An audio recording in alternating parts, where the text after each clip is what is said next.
چین نے اپنے ملک کی آبادی کو کنٹرول کرنے کے لیے ایک بچہ پالیسی اپنائی، جس کے بارے میں ان کا خیال تھا کہ اگر ان کی آبادی آہستہ آہستہ بڑھے گی تو وہ بہت زیادہ ترقی کریں گے۔ مگر چین میں 40 کروڑ بچوں کو پیدا ہونے سے روکنے والی یہ پالیسی اب وہاں پر بدترین نتائج دینا شروع ہو گئی ہے، کیونکہ وہاں بوڑھوں کی تعداد بہت زیادہ ہو گئی ہے اور نوجوان نہ ہونے کے برابر رہ گئے ہیں، جس کے نتیجے میں اب چین میں کام کرنے والے افراد کی بہت زیادہ کمی ہو رہی ہے۔ وہاں کی کروڑوں لڑکیاں شادی کے لیے بوڑھی ہو چکی ہیں اور ہزاروں ایسے جوڑے ہیں جن کا ایک بچہ پیدا ہونے کے کئی سال بعد فوت ہوا اور اب ان کے پاس بڑھاپے کا کوئی سہارا موجود نہیں ہے۔ آگے آپ خود اندازہ لگائیں کہ چین کے اندر ایک بچہ پیدا کرنے کی پالیسی نے وہاں کی عوام کو کتنی ذہنی اذیت میں مبتلا کیا ہے۔ دوسری جانب آپ پاکستان کے اندر دیکھیں تو پاکستان میں آج بھی بہت سے ایسے جوڑے ہیں کہ جو 6 7 بچے پیدا کر چکے ہیں۔ ان کے بچوں کو خوراک بھی مل رہی ہے، ان کے بچے کپڑا بھی پہن رہے ہیں اور سکولوں میں تعلیم بھی حاصل کر رہے ہیں۔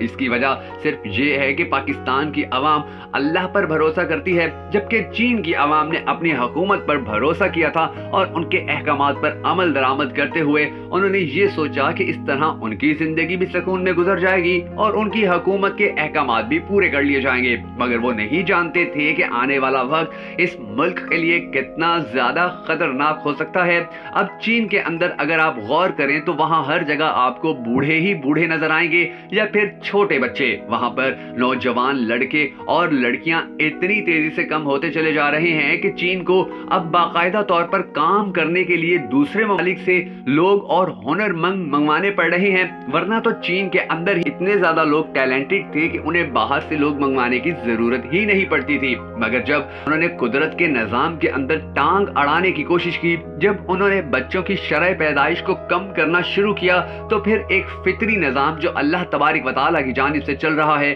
اس میں گڑبڑ پیدا ہو گئی، اور جب اس میں گڑبڑ پیدا ہوئی تو پھر ممکن ہی نہیں ہے کہ کوئی بھی حکومت، کوئی بھی شخص یا کوئی بھی قبیلہ اگر فطرت کے خلاف چل رہا ہو تو پھر وہ اس کے مثبت نتائج حاصل کر سکے۔ اور چین کے ساتھ بھی بالکل ایسا ہوا ہے، انہوں نے قدرت کے ساتھ ٹکر لی اور اب قدرت اپنا اثر ان کو کھول کھول کر دکھا رہی ہے کہ چینی حکومت اب اتنی زیادہ پریشانی میں مبتلا ہو چکی ہے کہ آخر کیسے وہ اپنے ملک کے اندر نوجوانوں کی تعداد کو ایک مرتبہ پھر بڑھائیں، کیونکہ انہیں پتا ہے کہ کوئی بھی ملک اس وقت تک آگے نہیں جا سکتا ہے کہ جب تک اس ملک کے اندر کام کرنے والے نوجوانوں کی ایک کثیر تعداد موجود نہ ہو اور وہ اپنے ملک کی معیشت اور اس کی بہتری کے لیے اپنا کردار ادا نہ کر رہے ہوں۔ وہ ممالک جو چین کے اس فیصلے کو بہت زیادہ پسند کیا کرتے تھے، اب وہی ممالک شکر ادا کر رہے ہیں کہ انہوں نے ایسا کوئی فیصلہ نہیں لیا تھا کہ جو چین نے لیا تھا، اور نہ ہی مستقبل میں وہ ایسا کوئی فیصلہ لینے پر اب راضی نظر آتے ہیں۔